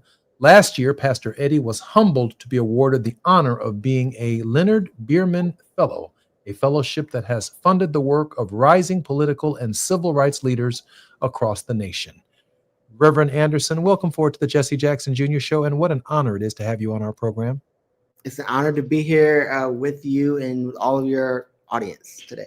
Reverend Anderson, let me ask you this question. When I reflect upon the other, whether it is Jewish people in Nazi Germany, whether it is the history of African Americans in the United States, whether it's the history of the LGBTQ community, whether it's the history of women, particularly in our cultural, social, and political context, I have argued on this show that there is no such thing as an illegal human being. No such thing. Now, there might be some undocumented workers and a broken immigration system. We live in a nation that was largely founded upon immigrants, and we welcome immigrants. Even Donald Trump welcomes immigrants with his gold card and welcoming South Africans to the United States. But we have an immigration problem only when it comes to Black and brown people. That's the truth, because he has referred to us as criminals. He has referred to us as un-Americans and unpatriotic, as if we do not belong. Help us understand how we, within our own selves and in our own spirits, have to overcome the idea that we look down on other people. We call them felons. We call them in so many different ways the other, which is a dehumanizing concept, which keeps us from seeing people in their truest selves. Thank you for that question. I mean, I would say start at Genesis for those who are the Judeo-Christian faith. Start at Genesis, and you will find around verse 26 of the first book of Genesis that when God creates us from dust, us dirt people from the ground, and breathes into us, the text changes. God doesn't just call you good. God called you very good. From that moment until this moment, you're still very good. You were created by God. God didn't create borders. God created tribes and nations, but not borders. And so no human can be illegal because you're still by the Creator. Your factory warranty still says you're still very good. And so the question is, how do we get back to that goodness? How do we get back to seeing that we are all made in the love image of God? How do we get back to realizing that the same divine energy that woke me up this morning and started me on my way also woke you up? And it didn't matter. The angels of heaven didn't say, "Oh, they Latino, go to them a little bit later than the Black folk, or go to them a little bit later than the white folk." God said, "I looked down and I saw what was good." And so that is mainly how we have created it for ourselves, so that we can have inflated egos around what our worth is. And once we realize that we all have divine and inherent value, according to the text, according to what life teaches us, then we don't need to continue to war nation against nation. That's when your faith engages your politics, and you realize that the prophets and your prayers of your ancestors is all about how does our world around us get closer to what the kingdom, KINDOM of God looks like. How do the broken parts of the body of the sacred get to know each other again? And so immigration, there may be folks who are undocumented. That's true. There may need to be a path to just documentation in this country, but to call someone illegal is no more than calling yourself inferior. Wow. No, that's heavy. We have about 4 minutes before the end of our show. It is a tight stop at the top of the hour. Reverend Anderson, offer us a word of hope. My hope today rests, and you mentioned when would the stars align, And I would say the stars have aligned, that Jesus toiled in Jerusalem and Nazareth and all of Judea. Half people didn't know his name, but he did the work anyway. And he did it with other folks and empowered them and said that your faith can make you well. And so my hope is that all of us will realize that our faith, it will make us well. We may toil for many hours, but I have hope that when California, we got to go to the polls on November 4th for Prop 50, and maybe we can help bring some semblance of reconciliation. When Letitia James can say that the weapon may be formed, but it will not prosper against me, it gives me hope. It gives me hope when in California we get our first Bureau for the descendants of African American slavery. It gives me hope, and hope is fragile. I get it. And anxiety is high. I get it. We don't have to live in the deception of others, but my Bible still tells me that I don't have to be anxious for anything, right? That I can take everything to God in prayer, and in thanksgiving, that's when God shows up with peace. And my Thanksgiving today, I thank God for you, Jesse Jackson Jr., for creating space. I thank God for your brother who continues to speak in the halls of Congress. I thank God for all of those 62 and even the 64 others who are there that remind people that Black people still exist, and that after Reconstruction, there's still a spirituality. I thank God that when we are in the darkest of nights, our ancestors have taught us, especially in this country, the Black folks particularly, we can still sing the Lord's song in a foreign land. We can still have theology that liberates and not oppress. We can still create institutions and banks and churches that can move us forward on the long arc of progress.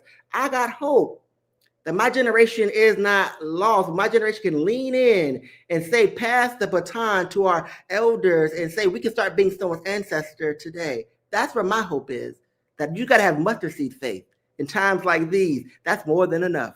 Some days I don't feel like it, but I still got mustard seed faith. And that's more than enough to limp and leap on scattered portions of broken dreams, as one old preacher used to say. Mustard seed faith. Mustard seed faith. That's a wonderful scripture that suggests that we don't need very much to activate ourselves, to activate our spirits, to have the courage of our convictions to do what we know is right. I'm thinking about the silenced voices right now, the Native Americans that don't have the numbers that we do.